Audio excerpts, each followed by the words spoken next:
subscribe malle dong wajen go raba binong kon wana mani mi jiram to online me dong take platform tike YouTube channel kia tike TikTok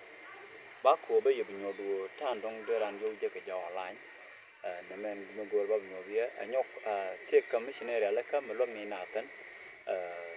group mishwale nas YouTube support jaten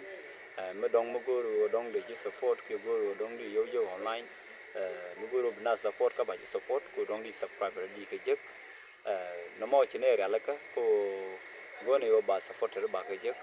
no ko be na support ka bi na support no subscriber ko bi ke je ten bu gor ko ro du la jin ka te shalo wa shawor bi nyin bu gor jin par subscriber bi ne lu ka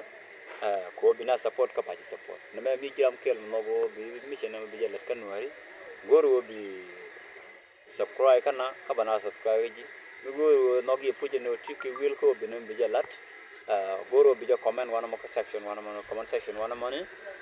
ko be je ko goro bo mi no gi bi inbox mi chen box bi follow ko Facebook bi inbox be courage be ji news ta nong bi jabe na me mi ti ko WhatsApp number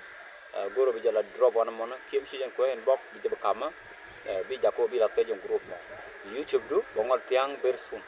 ndam rai kono wone ni ko almost bane ni 1000 ke jeng group mo bu ne na nyodu tan dong de yo de ngol ben geje nyo bon nyu ne mi ne na ka tan dong ba yo ba ke je ke